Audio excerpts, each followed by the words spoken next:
மல்லியப்பூ பூத்திருக்கு, அது மழையில் நனைஞ்சிருக்கு.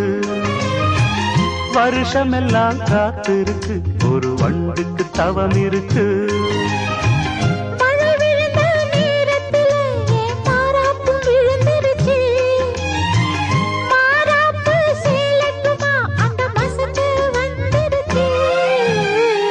மல்லியப்பூ பூத்திருக்கு, அது மழையில் நனைஞ்சிருக்கு.